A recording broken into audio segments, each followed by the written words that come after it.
के साथ होना चाहिए और कैसा देश आप चाहते हैं, कैसा भविष्य अपना चाहते हैं, भविष्य में क्या बनना चाहते हैं, कैसे राष्ट्र में रहना चाहते हैं, वैसे प्रतिनिधि का निर्वाचन करके आप बनानी है। इसके लिए आवश्यक है कि अपनी विचार शक्ति को बढ़ाएं, अपनी सोच को बढ़ाएं।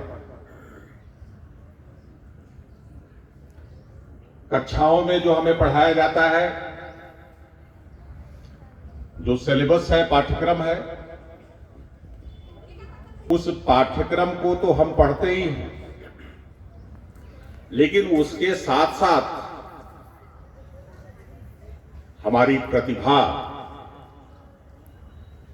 अन्य क्षेत्रों में भी निखर करके आए, ऐसी सोच हमें आप सबको पैदा करनी है। अभी कुछ बच्चों को पुरस्कृत किया गया जिन्होंने विज्ञान प्रदर्शनी में भाग लिया। बच्चे और बच्चियां कुछ जो सांस्कृतिक कार्यक्रम में आपके सामने बहुत ही मोहक और सुंदर प्रस्तुति कर रहे हैं, वो भी प्रशंसनीय है और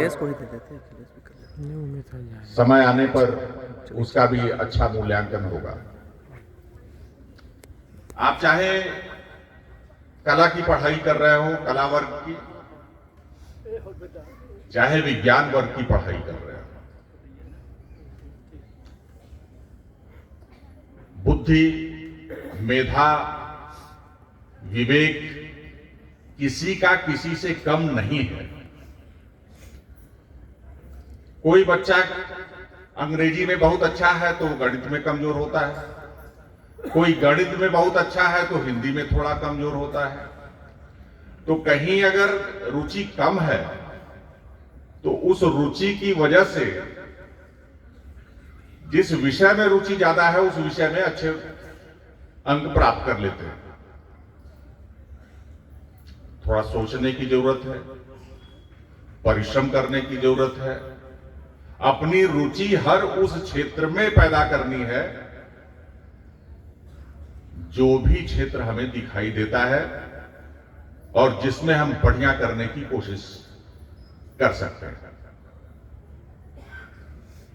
हमारे शिक्षक, हमारे प्रधानाचार्य, इस विद्यालय के कर्मचारी आपको सुंदर से सुंदर, बेहतर से बेहतर, अच्छी से अच्छी पढ़ाई हो,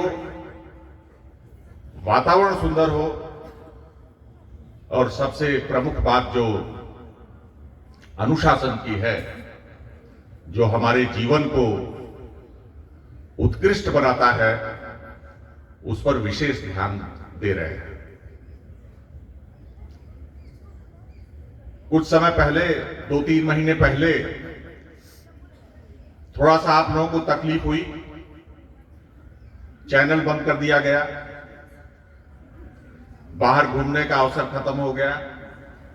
नहीं तो 2 पीरियड पढ़ करके निकल जाते थे, मैदान में घूमते रहते थे, मास्टर साहब बुलाते रहते थे और आप फरार। आपके अभिभावकों ने इसलिए नहीं भेजा है आपको, आपके अभिभावकों ने आपको इस विद्यालय में इसलिए भेजा है कि आप शिक्षित हों और शिक्षा के साथ साथ आपके व्यक्तित्व का निर्माण हो। आप अपने घर परिवार के एक प्रमुख बिंदु हैं, आप मजबूत हों और अपने माता पिता के बुढ़ापे की लाठी बन सकें, उनका सहारा बन सकें, अपने परिवार को, अपने गांव को, अपने समाज को गौरवशाली स्थान पर अपने कर्म के द्वारा स्थापित कर सके। इसलिए आपको विद्यालय में भेजा जाता है। इस विषय पर पहले ध्यान नहीं गया था कि केवल चैनल बंद कर देने से अनुशासन की व्यवस्था सही हो जाएगी। उसमें शौचालय की एक बड़ी समस्या आई, शौचालय भी बना। मेरा कहने का अर्थ केवल इतना ही है कि जब हमारे जीवन में अनुशासन रहता है तो जीवन हमारा व्यवस्थित रहता है,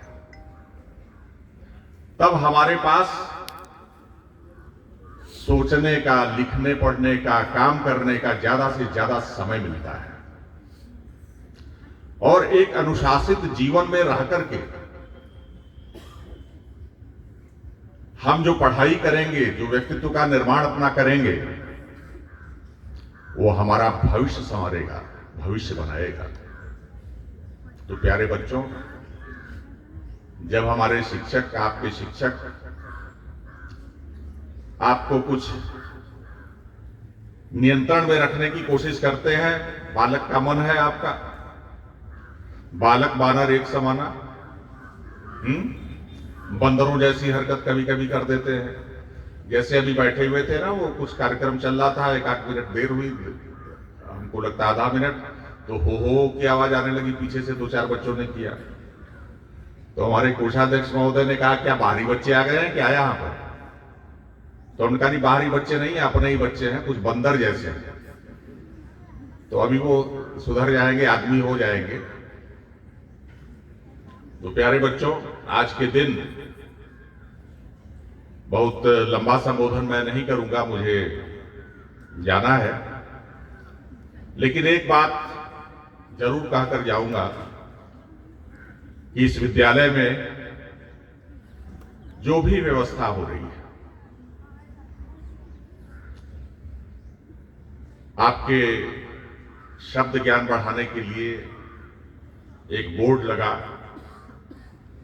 उस पर कुछ शब्द लिखे जा रहे हैं। उन शब्दों को बार बार प्रधानाचार्य जी भी कहते हैं प्रार्थना में, मैं भी बार बार अपने हर संबोधन में कहता हूं कि उन शब्दों को याद करके अपना शब्द ज्ञान बढ़ाइए। उससे आपको बहुत लाभ मिलेगा। भविष्य में आप जब कहीं पहुंचेंगे और आपकी उम्र 30-32 साल 35 साल होगी, तब आपको याद आएगा कि नहीं, विद्यालय से हमने ये प्राप्त किया था शिक्षण के अलावा। जो सुभाषित वाक्य लिखे जाते थे, वो हमारा चरित्र निर्माण करते हैं। जो लिखा जाता है वो केवल पढ़ने के लिए नहीं है, उसको अपने जीवन में उतारने के लिए, अपने जीवन में ढालने के लिए। तो उसको भी आपको याद करके लिख लेना चाहिए। आप 2 दिन 3 दिन वो रहता है सामने,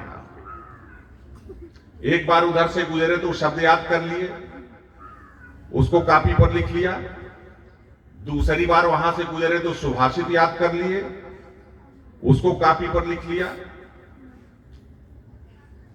और उनको समय समय पर उसको देखते रहिए और अपने जीवन में उतारने का प्रयत्न करिए। आपका जीवन ऐसा बनेगा, उस स्तर तक आप पहुंचेंगे जहां लोग देखेंगे कि हां, ये कुछ है, इनके अंदर ये क्षमता है, ये आदर्श व्यक्ति हैं, इनका जीवन बहुत सुंदर है, ऐसा लोग कहेंगे आप। इसलिए ये सब काम कराए जा रहे हैं, ये चीजें आपके सुविधा के लिए की जा रही हैं। आप सब अनुशासित हो, अच्छी सी अच्छी शिक्षा मिल रही है, उसको गंभीरता से प्राप्त करें और आने वाले भविष्य को संवारें। इन्हीं शब्दों के साथ आज गणतंत्र दिवस की बहुत बहुत बधाई और शुभकामना देते हुए मैं अपनी वाणी को विराम देता हूं। धन्यवाद।